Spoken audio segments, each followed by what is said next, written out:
Hello students, welcome back to your channel Target Semester. This is your educator Simran. First of all आप सबको बहुत बहुत बधाई, आपने बिजनेस फिनेंस फर्स्ट जो आपका एक पहला सब्जेक्ट था बिजनेस फिनेंस फर्स्ट में 2 यूनिट आते थे, वो 2 यूनिट हमने अच्छी तरीके से पूरी तरीके से पढ़ लिया, खत्म हो गया। अब हमारा आज स्टार्ट होने वाला है बिजनेस फिनेंस सेकेंड का यूनिट 1। अब यूनिट 1 में क्या है, वापस से एक थोड़ा सा क्विक रिवीजन करेंगे हम, फिर हम आगे बढ़ेंगे कि हमने क्या पढ़ लिया अब तक और क्या हमें और आगे पढ़ना है। तो नया न्यू स्लाइड लेते हैं और बिना टाइम वेस्ट किए स्टार्ट करते हैं ताकि आपको डिटेल में पता चल पाए। तो फाइनेंशियल मैनेजमेंट हम पढ़ रहे हैं या बिजनेस फिनेंस हम पढ़ रहे हैं, फाइनेंशियल मैनेजमेंट बोलो या बिजनेस फिनेंस बोलो, हम ये पढ़ रहे हैं जिसमें हमने किसकी बात की थी, 3 A's की बात की थी। 3 A's आई होप सबको याद होगा। अब कोई नहीं भूला होगा कि मैम 3A क्या होता है। 3A में पहला आया था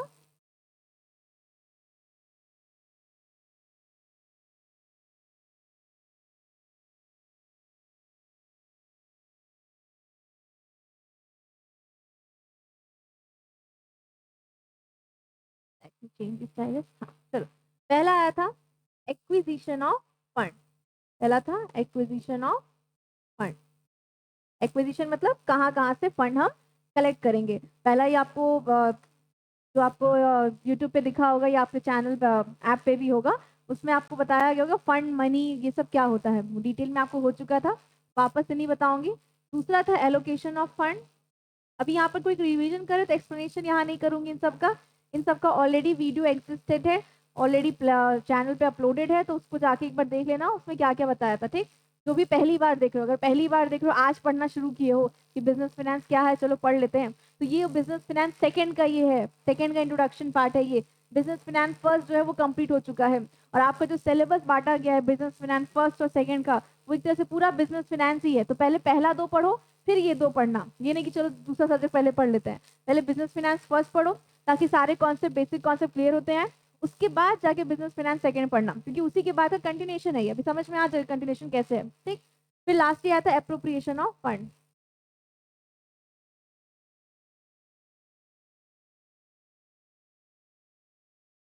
ठीक, तो ये तीन चीज हमने देखी थी।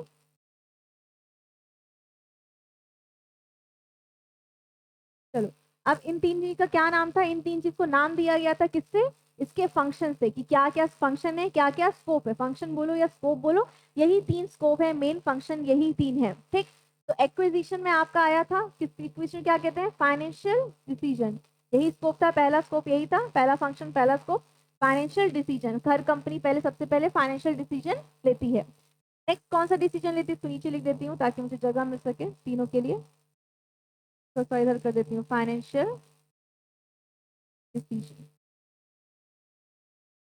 ठीक, दूसरा आया था इन्वेस्टमेंट डिसीजन।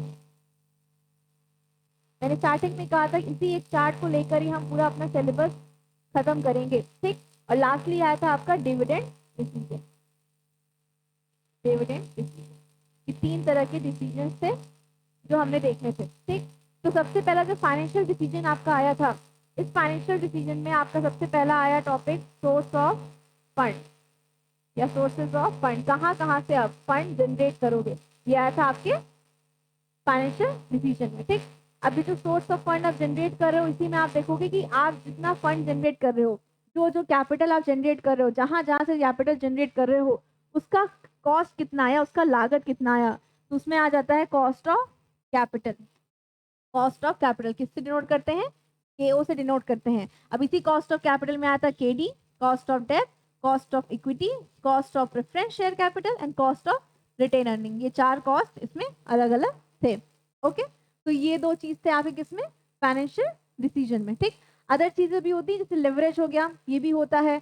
फिर कैपिटल स्ट्रक्चर हो गया, जिसमें डेप्थ और इक्विटी का मिक्स देखते हैं, कितना मिक्स होना चाहिए, कितना इक्विटी होना चाहिए, कितना डेप्थ होना चाहिए। लेकिन आपके सिलेबस में ये चीज नहीं था, लेकिन ये भी है, साथ साथ ऐड कर देती हूँ कि अगर आपका ये सिलेबस टाइमली खत्म हो जाता है, ये सारे चीज हमने एमसीक्यू भी लगा लिए, दो चार प्रैक्टिस कर लिए, तो जो ये दो टॉपिक है लेवरेज और कैपिटल स्ट्रक्चर, ये दो भी कोशिश करूंगी कि आपको बता दूं अभी से, लेकिन ये पार्ट पहले बता दूं। लेवरेज और कैपिटल स्ट्रक्चर जो है वो आप जब एमकॉम में जाओगे, एमकॉम लेवल में जाओगे, तब फाइनेंस लोगे, तो वापस से आपको पढ़ने को वहां पर मिलेगा। ठीक, तो वहां पर ये पढ़ने को मिलेगा, इसलिए अभी यहाँ पर ये नहीं बता रही हूँ। जितना आपके सिलेबस में है, जितना आपके लिए बेनिफिशियल है, जितना आपके लिए रिलेवेंट है, या जितना आपके लिए मैक्स टू मैक्स है, उतना चीज हमने कर लिया इन ये फाइनेंशियल डिसीजन में, ये दो चीज आ गए आपके, ठीक। इसके बाद इन्वेस्टमेंट दो तरीके से बांटा गया था वापस से इसको, एक आया था शॉर्ट टर्म और दूसरा आया लॉन्ग टर्म, शॉर्ट टर्म और लॉन्ग टर्म। शॉर्ट टर्म में आया आपका working capital management, working capital management. लग रहा होगा कि मैम ये दोबारा आप क्यों लिख रही हैं, इसलिए लिख रही हूँ ताकि आपको बता सकूं कि हमने पढ़ क्या क्या लिया है, ठीक। लॉन्ग टर्म में आ गया आपका capital budgeting decision, capital budgeting decision, ठीक। ये दो आ गया इसमें, ठीक। अब डिविडेंड डिसीजन में, डिविडेंड किसका होता है, प्रॉफिट को ही तो बांटना होता है, इसी प्रॉफिट को हमने क्या करना है, बांटना है। इसी प्रॉफिट में से कुछ हम क्या करते हैं, एज अ डिविडेंड पे करते हैं, एज अ डिविडेंड जो है पे करते हैं, पे ऑफ करते हैं, और इसी प्रॉफिट में कुछ क्या करते हैं हम बचा लेते हैं, रिटेन करते हैं, ठीक। रिटेन अर्निंग के नाम से इसको देखते हैं। इतनी चीज क्लियर हुई। डिस्ट्रीब्यूशन और रिटेंशन की बात करते हैं, डिविडेंड कितना डिस्ट्रीब्यूट होगा, यहाँ प्रॉफिट जो है उसमें से कितना डिस्ट्रीब्यूट होगा और कितना रिटेन होगा। चलो स्टार्ट से स्टार्ट करते हैं, ये पूरा चीज हमने लिख लिया है, अब ध्यान से देखना क्या क्या हमने पढ़ लिया है। कलर चेंज कर लेती हूँ ताकि दिखाई दे, कर लेती हूँ, ओके चलो यहाँ देखिए, ओके।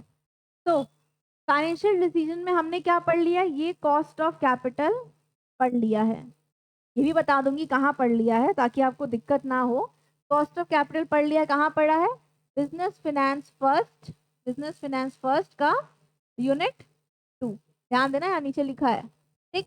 कहाँ पढ़ा है ये बता दिया, बिजनेस फिनेंस फर्स्ट में, बिजनेस फिनेंस जो फर्स्ट आपका था उसमें यूनिट 2 में आपका था कॉस्ट ऑफ कैपिटल, ओके। फिर क्या है, इन्वेस्टमेंट डिसीजन में आपका ये जो लॉन्ग टर्म बजटिंग है, लॉन्ग टर्म कैपिटल डिसीजन है, ये भी पढ़ लिया हमने किसमें, बिजनेस फिनेंस फर्स्ट यूनिट 1 में, ठीक। देख रहे हो आपका सिलेबस किस तरह बांटा गया है, बिजनेस फिनेंस फर्स्ट यूनिट 1 में आपने कैपिटल बजटिंग डिसीजन देख लिया, और साथ ही साथ यूनिट 1 में आपके और क्या क्या था, यूनिट 1 में आपके बेसिक चीजें थी, यूनिट 1 में क्या आपने देख लिया होगा, क्या मीनिंग है, नेचर है, स्कोप है, मीनिंग, नेचर, स्कोप, फंक्शन, ठीक, इम्पोर्टेंस, इतनी चीजें। फंक्शन में आ गया आपका तीनों decision, dividend decision, investment decision और ये फाइनेंशियल डिसीजन, और साथ ही साथ आपका ऑब्जेक्टिव भी इसी में ऐड कर दो, प्रोजेक्टिव दो ही था, प्रॉफिट मैक्सिमाइजेशन और वेल्थ मैक्सिमाइज करने का, इतना चीज हमने देखा था। और साथ ही साथ ये कैपिटल बजटिंग डिसीजन जो कि बहुत लेंथी टॉपिक है, इसमें बहुत सारी चीजें हैं पढ़ने के लिए, बहुत सारे न्यूमेरिकल इसमें सॉल्व करने के लिए, बहुत अलग अलग टेक्निक्स हैं, टूल्स हैं जिससे कैपिटल बजटिंग निकाला जाता है। ये सारी चीज यूनिट 1 में हमने डिटेल में पढ़ ली है, ठीक है। यूनिट 2 में आपने स्टार्ट किया था कॉस्ट ऑफ कैपिटल से, और साथ ही साथ इसमें एक और चीज था, इसको थोड़ा सा और छोटा कर दूं अगर मैं, कि मैं लिख सकूं, इसमें एक और चीज था, वो था कैपिटलाइजेशन, कैपिटलाइजेशन भी हमने इसमें देख लिया, कैपिटलाइजेशन,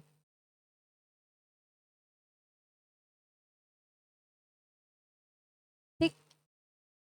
कैपिटलाइजेशन कहाँ देखा है, तो कैपिटलाइजेशन देखा है आपके यूनिट 2 में, unit 2 business finance unit, business finance first unit 2, BF first unit 2, इसमें आपने कैपिटलाइजेशन भी देख लिया।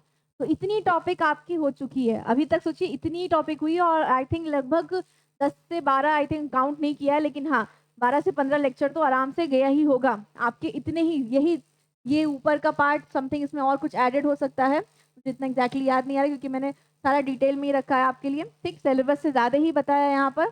तो ये सारी चीज़ें हो गई, साथ साथ कैपिटल बजटिंग फर्स्ट यूनिट में ही था, वो हो गया, और फिर सेकंड यूनिट में कॉस्ट ऑफ कैपिटल, जो कि ये भी एक अपने में न्यूमेरिकल सब न्यूमेरिकल टॉपिक है। कॉस्ट ऑफ कैपिटल में चारों कैपिटल अलग अलग है, चारों कैपिटल को कैलकुलेट करने के तरीका अलग है, चारों को मिला के कैलकुलेट करने का तरीका भी अलग है। तो इन सब का हो गया, और साथ ही साथ कैपिटलाइजेशन भी हो गया। अब जो आपका नेक्स्ट यूनिट है, नेक्स्ट जो सब्जेक्ट है आपका business finance second, business finance second में ही आपका ये सारी चीजें हैं, कौन सा कलर किया जाए, पर्पल कर लूँ, चलेगा? चल रहा है, चलो।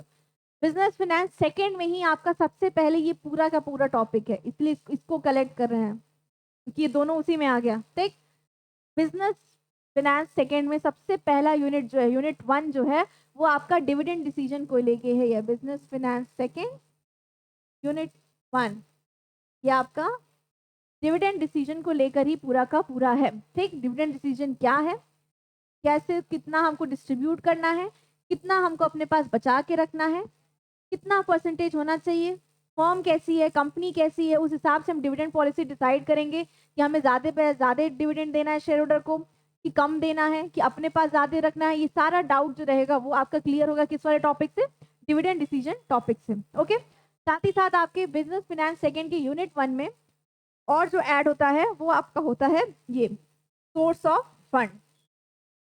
सोर्स ऑफ फंड ये भी किसमें है, आपके बिजनेस फिनेंस सेकेंड यूनिट 1 में ही है। सोर्स ऑफ फंड के बारे में कैसा कैसा सोर्स है, सोर्स लॉन्ग टर्म हो सकता है, शॉर्ट टर्म हो सकता है।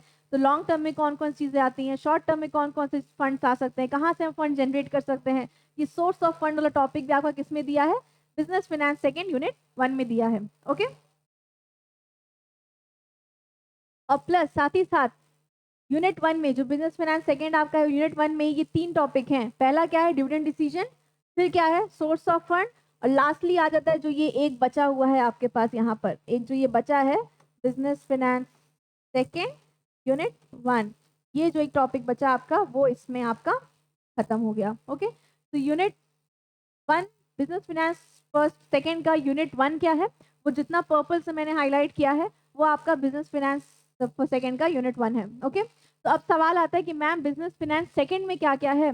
तो बिजनेस फाइनेंस सेकंड में बहुत ही ऐसी चीजें हैं जो थोड़ा बहुत हम इसमें एडजस्ट कर सकते थे, लेकिन ये मेजर मेजर चीजें होती हैं, मेन इतनी ही चीज होती हैं। तो अलग से और क्या क्या कर सकते हैं, वो कहीं ना कहीं आपके फाइनेंशियल इन्वेस्टमेंट डिसीजन दोनों में ही कहीं ना कहीं आ जाएगा। क्या आ सकता है, वो होते हैं आपके यूनिट 2 शुरू हो रहा है, तो मैं कलर फिर से चेंज कर लेती हूँ ताकि आपको सही से डिवाइड कर सको।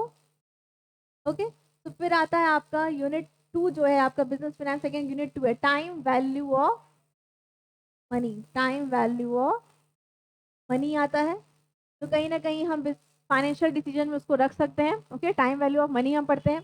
टाइम वैल्यू ऑफ मनी में भी थोड़ा सा कैलकुलेशन है, उसमें भी आपको देखना होगा, न्यूमेरिकल रहेगा, उसमें भी हल्का सा छोटा सा रहेगा, बहुत बेसिक सा रहेगा। सिंपल इंटरेस्ट, कंपाउंड इंटरेस्ट जो हम निकालते हैं उतना ही रहेगा। ओके, फिर उसके बाद नेक्स्ट आ जाता है आपका पूरा कैपिटल मार्केट। क्या आ जाता है, कैपिटल मार्केट। ठीक, कैपिटल मार्केट में प्राइमरी और सेकेंडरी ये दोनों ही आ जाएंगे।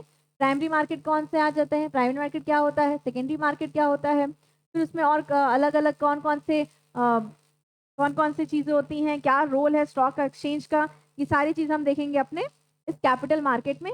और साथ ही साथ तीसरा आ जाता है आपका मनी मार्केट। तो एक तरह से आपका फाइनेंशियल मार्केट को आपको पढ़ना है, तो फाइनेंशियल मार्केट में आपके ये दोनों आ जाते हैं, और साथ ही साथ टाइम वैल्यू ऑफ मनी आपके बिजनेस फाइनेंस सेकेंड के यूनिट 2 में। तो ये था आपका टोटल पूरा डिटेल में जितना पढ़ लिए वो हो चुका। अब जितना पढ़ना जो हो चुका, जितना भी यहाँ पढ़े हैं जो हो चुका है, वो आपके टारगेट गुरुकुल मोबाइल ऐप पे अवेलेबल है, सारे लेक्चर अवेलेबल हैं, कुछ आपके पास यूट्यूब पे भी अवेलेबल होगा, लेकिन सारे लेक्चर आपके ऐप पे अवेलेबल है, अपलोडेड है। तो जो भी अभी तक नहीं पढ़े हो जल्दी जाके एनरोल करो और जाके पढ़ लो, कंप्लीट कर लो अपना business finance subject. Okay, subject 1, ठीक है, बिजनेस फाइनेंस सब्जेक्ट 1 जो है उसको कंप्लीट कर लो। सेकेंड हम आज से शुरू कर रहे हैं, आज ही से अभी से शुरू कर रहे हैं कि हमने डिविडेंड डिसीजन पढ़ना है, फिर उसके बाद पढ़ना है सोर्स ऑफ फंड, और फिर पढ़ना है वर्किंग कैपिटल मैनेजमेंट या डिटर्मिनेंट्स ऑफ वर्किंग कैपिटल। आपके सिलेबस में ये टर्म लिखा है, डिटर्मिनेंट्स क्या क्या है वर्किंग कैपिटल के, ये पढ़ना है। उसके बाद ये यूनिट 1 का 3 टॉपिक कंप्लीट हो जाएगा, तो फिर हम चलेंगे अपने यूनिट 2 पे, business finance unit 2, business finance second unit 2 पे हम फिर चलेंगे, जिसमें ये 3 टॉपिक आपके आते हैं। ओके, तो स्टार्ट करें आज का लेक्चर। थोड़ा सा ब्रीफ दूंगी आपको, इंट्रोडक्शन दूंगी कि डिविडेंड डिसीजन में क्या है, क्या पढ़ना है हमें। बहुत ही ब्रीफ रहेगा। सबसे पहला आपके पास सवाल ही यही आया है कि व्हाट इज डिविडेंड, डिविडेंड क्या होता है, जो लिखा है उसको पहले पढ़ लें अगर तो। A dividend is a distribution to share holder out of profit और reserve available for this purpose.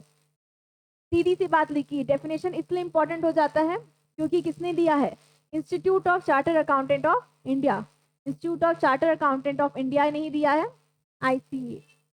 ठीक, institute of charter accountant of India ने दिया है, इसलिए इंपॉर्टेंट डेफिनेशन है। उन्होंने कहा है, क्या कहा है, उन्होंने कहा है और हमने भी यही कह रही हूँ कि डिविडेंड क्या है, कि जो शेयर होल्डर को जो प्रॉफिट, आपने कंपनी है, ठीक है, एक कंपनी है, कंपनी जो प्रॉफिट अर्न कर रही है, कंपनी क्या कर रही है, जो प्रॉफिट अर्न कर रही है, प्रॉफिट अर्न की, अब इस प्रॉफिट को जो अर्न किया है इसमें से कितना वो डिस्ट्रीब्यूट कर रही है, कितना वो क्या कर रही है, शेयर होल्डर्स को डिस्ट्रीब्यूट कर रही है, और कितना अपने पास बचा के रख रही है, कितना अपने पास रिटेन रख रही है, बचा के रख रही है, इसी को डिसाइड करने, यही डिसाइड करने को ये आपका टॉपिक है डिविडेंड पॉलिसी।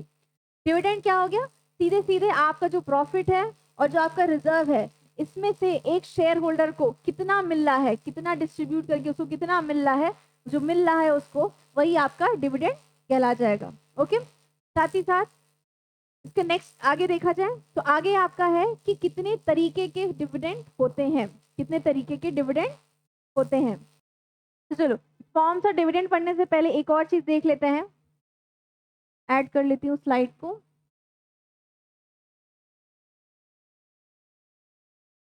क्या देखते हैं हम कि हमने क्यों पढ़ना है डिविडेंड डिसीजन, हम डिविडेंड डिसीजन क्यों पढ़ रहे हैं। डिविडेंड तो समझ में आ गया कि जो प्रॉफिट में से हमको बांटना है शेयर होल्डर को, उसको क्या कहते हैं, डिविडेंड। जो पार्ट बांट रहे हैं उसको हम क्या कहते हैं, डिविडेंड।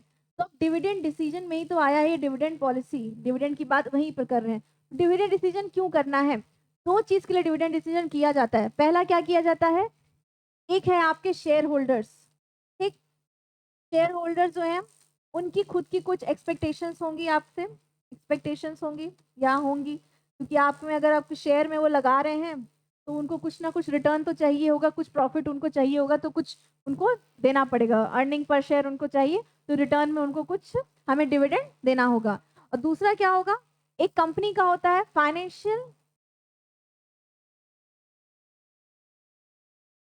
दूसरा क्या हो जाएगा, फाइनेंशियल नीड फॉर ग्रोथ। उन्हें, कंपनी को भी अपने ग्रोथ के लिए कुछ पैसों की जरूरत, कुछ फाइनेंस की जरूरत, कुछ फंड्स की जरूरत तो पड़ेगी ही पड़ेगी। तो वो भी कहाँ से जनरेट करेगी, वो यही जो प्रॉफिट कमा रही है। डिविडेंड डिसीजन आया है किससे, प्रॉफिट से। जो प्रॉफिट वो कमा रही है, इस प्रॉफिट को ही दो चीजों को बैलेंस करने के लिए ही ये काम कर रही है। एक तो आ गया शेयर होल्डर्स के एक्सपेक्टेशन को अचीव करने के लिए, क्या करेगी, डिविडेंड उनको देगी, उनको क्या करेगी, डिविडेंड देगी। ठीक, अब डिविडेंड किस तरीके से दे सकती है, उस नेक्स्ट टॉपिक अभी हम बोले थे कि टाइप्स ऑफ फॉर्म देखेंगे, तो वो किस तरीके से दे सकती है वो आगे देखेंगे।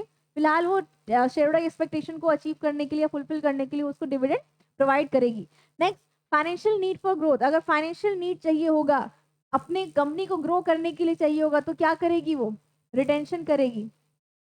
रिटेंशन करेगी कि नहीं करेगी, रिटेंशन करेगी, रिटेंशन ऑफ अर्निंग, जितना कमाई है उसमें से कुछ पैसा जो है वो बचा लेगी। तो अब इन्हीं दोनों को क्या करना, इन्हीं दोनों को क्या करना, बैलेंस करने का काम ही आपको बताता है डिविडेंड डिसीजन। इन्हीं दोनों को बैलेंस करने का काम आपको बताता है डिविडेंड डिसीजन। क्लियर हो गया। तो डिविडेंड क्या होता है, अब किसी को क्लियर, किसी को डाउट नहीं हुई, डिविडेंड आप लोग बहुत टाइम से पढ़ते हुए आ रहे हो, आपका लास्ट ईयर है, बीकॉम लास्ट ईयर है, लेकिन बता भी दिया, ये डिविडेंड वो होता है जो शेयर होल्डर, जो कंपनी है जो प्रॉफिट कमाती है उसमें से कुछ पार्ट जो अपने शेयर होल्डर को देती है, वही आपका डिविडेंड कहलाता है। कंपनी क्यों डिविडेंड देती है, क्यों डिविडेंड डिसीजन लेना पड़ता है, इस वजह लेना पड़ता है क्योंकि उसके कुछ शेयर होल्डर्स होते हैं जिनकी एक्सपेक्टेशन को फुलफिल करना होता है, और साथ ही साथ अपने कंपनी को ग्रोथ भी देना पड़ता है, फाइनेंशियल नीड उसके लिए भी चाहिए ग्रोथ के लिए, तो उसके लिए कुछ पैसा बचाती है। तो कितना बचाए और कितना बांट दे, कितना बचाए और कितना बांट दे, कितना डिविडेंड डिस्ट्रीब्यूट कर दे और कितना बचा ले, इन्हीं दो की कहानी चलती है आपकी डिविडेंड डिसीजन में, सिर्फ इन्हीं दो की चलती है। अब इसको प्रूव करने के लिए कितना बचाना चाहिए, कि मार्केट का जो आपकी फर्म की वैल्यू इंक्रीज होगी नहीं होगी, डिविडेंड पॉलिसी बनाने से, डिविडेंड देने से ना देने से आप में कुछ फर्क पड़ेगा, इसके लिए आपके पास 3 अलग अलग मॉडल्स हैं जो 3 अलग अलग ऑथर्स ने दिए हैं। तो वो ऑथर्स क्या कह रहे हैं, कौन कह रहा है कि डिविडेंड डिसीजन ये डिविडेंड देने ना देने से, नहीं देने से फर्क पड़ेगा, कौन ऐसा है जो कह रहा है कि डिविडेंड देने ना देने से फर्क नहीं पड़ेगा। तो ये 3 तरह की पॉलिसीज हैं जो हम लोग आगे पढ़ेंगे। फिलहाल आपका टॉपिक है, आपका ये टॉपिक है forms and types of dividend, कितने तरीके के डिविडेंड होते हैं। तो पहला आपका होता है on the basis of types of share, एक आता है आपके शेयर के बेसिस पे, दूसरा आता है इक्विटी डिविडेंड प्रेफरेंस शेयर। ठीक, ये टाइप्स ऑफ शेयर के बेसिस में ही आ गया है, एक इक्विटी डिविडेंड और एक प्रेफरेंस डिविडेंड। यहाँ पर ऐसे इकट्ठे पता नहीं क्यों लिखा है ये, but on the basis of share, share के बेसिस पे ये दो तरीके होते हैं, एक होता है इक्विटी डिविडेंड और एक आता है प्रेफरेंस डिविडेंड। तो ये पहला हो गया। कितने तरीके के होते हैं? तो डिविडेंड दो तरीके के हो सकते हैं on the basis of share, share के बेसिस पे दो तरीके के ही हो सकते हैं, या तो किसी को इक्विटी शेयर मिलेगा, इक्विटी डिविडेंड मिलेगा, या तो उसको प्रेफरेंस डिविडेंड मिलेगा। क्या मतलब होता है इक्विटी का? इक्विटी शेयर होल्डर कौन से होते हैं? जो आपकी कंपनी के ओनर होते हैं। मेन डिफरेंस आपका यही हुआ, आगे आपको इसका डिटेल में दिख जाएगा, लेकिन फिलहाल आपको ये एक्सप्लेन कर रही हूँ। तो इक्विटी शेयर होल्डर कौन होते हैं? इक्विटी शेयर होल्डर को ही इक्विटी डिविडेंड दिया जाता है। इक्विटी डिविडेंड उन्हीं को मिलेगा जो इक्विटी शेयर होल्डर होंगे। ठीक, इक्विटी शेयर होल्डर कैसे होते हैं? जिनके पास वोटिंग राइट्स होती है, जो ओनर होते हैं उस कंपनी के, बेसिक सा चीज है। ठीक, प्रेफरेंस डिविडेंड किनको मिलेगा? जिनके प्रेफरेंस शेयर होल्डर होंगे। प्रेफरेंस शेयर होल्डर मतलब प्रेफरेंस से समझ रहे होगे कि इक्विटी से पहले उनको दिया जाता है, इक्विटी शेयर होल्डर वालों से पहले प्रेफरेंस शेयर होल्डर को दिया जाता है। प्रेफरेंस शेयर होल्डर क्या एंजॉय करते हैं? वो एक फिक्स डिविडेंड एंजॉय करते हैं। फिक्स डिविडेंड एंजॉय करते हैं मतलब अगर कंपनी लॉस में भी चली गई तो भी उसको प्रिफर करके उसका डिविडेंड उसको दे दिया जाएगा। लेकिन in case of equity share holder, equity share holder वाले को प्रॉफिट मिलेगा, सबको बांटने के बाद बचा होगा तो मिलेगा। ठीक, एक एक सिनेरियो, सबको बांटने के बाद एक्सेस जो बच गया तो एक्सेस भी उसको मिलेगा, सबको बांटने के बाद कुछ नहीं बचा तो भी उसको कुछ नहीं मिलेगा इक्विटी वालों को। लेकिन प्रेफरेंस वालों को ये चीज एंजॉय करने को मिलता है कि उसको डिविडेंड जो फिक्स अमाउंट का रेट ऑफ डिविडेंड है उतना वो उसको मिलेगा। तो on the basis of share dividend दो तरीके के हो गए, एक आ गया इक्विटी डिविडेंड और एक आ गया प्रेफरेंस डिविडेंड। नेक्स्ट क्या है?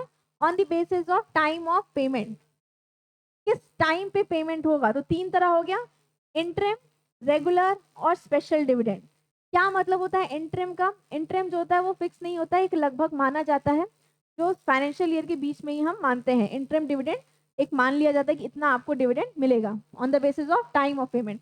समय की बात करता है, समय के बीच की बात करता है, तो 6 महीने या साल भर में पता चल जाता है, इंटरिम बनता है।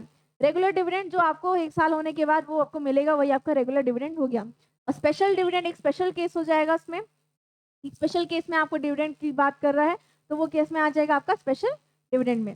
फिर आपका basis of mode of payment, अब ये थोड़ा डिटेल है, कैश डिविडेंड क्या होता है, stock dividend, bond dividend, script of property, और एक नीचे एक और है जिसको मैं आपको दिखा देती हूँ।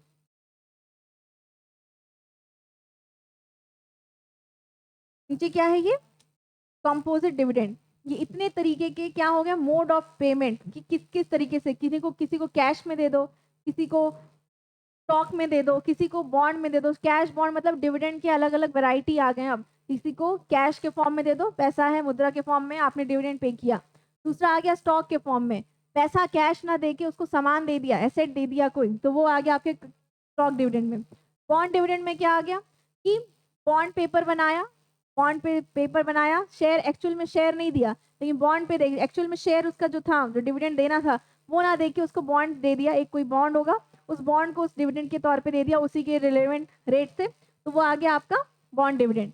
नेक्स्ट आ गया आपका स्क्रिप्ट डिविडेंड। तो जो स्क्रिप्ट डिविडेंड हो गया, स्क्रिप्ट डिविडेंड का मतलब हो जाता है सिंपल सा इतना ही होता है कि जो प्रोमिसरी नोट हो गया, कोई प्रोमिसरी नोट है उसको बना दिया गया फ्यूचर डेट पे प्रोमिसरी नोट बना दिया गया, उस प्रोमिसरी नोट को डिविडेंड ना देने के बजाय उस प्रोमिसरी नोट को आपने दे दिया, तो वो आपका क्या हो जाएगा, स्क्रिप्ट डिविडेंड। नेक्स्ट आता है प्रॉपर्टी डिविडेंड। प्रॉपर्टी डिविडेंड मतलब कोई एसेट है, कोई एसेट है या कोई जगह है, कोई मशीनरी है, इन्वेंट्री है, व्हीकल है, इक्विपमेंट्स है, इस चीज को अगर आपने उसको दे दिया एज अ डिविडेंड तो वो उसी रेट से होता है, जो जो मार्केट रेट है, फेयर रेट वैल्यू है, उसी रेट के बराबर दे दिया, तो उसको कहते हैं आपको प्रॉपर्टी डिविडेंड। और लास्टली आता है कंपोजिट डिविडेंड। कंपोजिट मतलब दो चीज को मिला के, तीन चीज को मिला के कोई चीज दे रहे हो, कि उसमें से कैश भी हो गया, या कुछ कैश में दे दिया, कुछ स्टॉक में दे दिया, या कुछ कैश में दे दिया, कुछ बॉन्ड में दे दिया, या दो चीज को मिला के, या दो तीन चीज को मिला के आप उतने ही जो डिविडेंड का उसका अमाउंट है उतने चीज का ही आपने दो चीज को मिला के दे दिया, तो वो आपका किस में आ जाएगा, कंपोजिट डिविडेंड। तो इतने तरीके के डिविडेंड होते हैं आपके, जो आपको अपने सिलेबस में पढ़ना है। सिलेबस में आपने ये देख लिया कि आपके सिलेबस में दिया हुआ नहीं था कि कितने तरीके के डिविडेंड होते हैं, लेकिन आपको पता होना चाहिए कि कितने तरीके के डिविडेंड होते हैं, इस वजह से आपको ये टॉपिक बताया गया है। और जो कि आपका एमसीक्यू क्वेश्चंस है, एमसीक्यू आपका पेपर है, ऑब्जेक्टिव टाइप क्वेश्चंस आपके पेपर हैं, पेपर का पैटर्न है, तो उसमें कुछ भी पूछा जा सकता है जो छोटे छोटे बेसिक चीज़ें हैं, इसलिए इस चीज़ को हमने ऐड किया है और आपको ये चीज़ पढ़ाया है। नेक्स्ट जो आपका टॉपिक रहेगा, जो कि आपके जो मैप ऐप है उस पे अपलोडेड रहेगा, उसमें हम पढ़ेंगे अब डिविडेंड पॉलिसी को पढ़ेंगे, क्या क्या फैक्टर्स अफेक्ट करते हैं डिविडेंड पॉलिसी को, क्या डिटर्मिनेंट्स हैं जो आपके मेन है।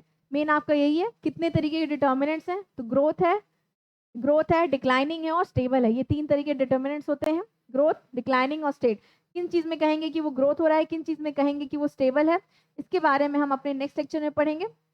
ओके, तो तब तक के लिए होप आपको ये समझ में आ गया। इंट्रोडक्शन पार्ट था आपके इस पूरे यूनिट 1 का बिजनेस फाइनेंस सेकंड यूनिट 1 का इंट्रोडक्शन पार्ट था। होप क्लियर हो गया होगा क्या पढ़ना है, डिविडेंड पढ़ना है, डिविडेंड ही शुरू किए हैं, डिविडेंड का थोड़ा बहुत ब्रीफ इंट्रोडक्शन हमने दे दिया आज। अब नेक्स्ट जो आपका सेशन रहेगा वो आपके ऐप पे अवेलेबल रहेगा लाइव, तो तब तक के लिए जल्दी से, अगर नहीं की हो ज्वाइन अभी तक तो जल्दी से ज्वाइन कर लो, ताकि आप फिर से अब बाकी बच्चों से लैग ना करो।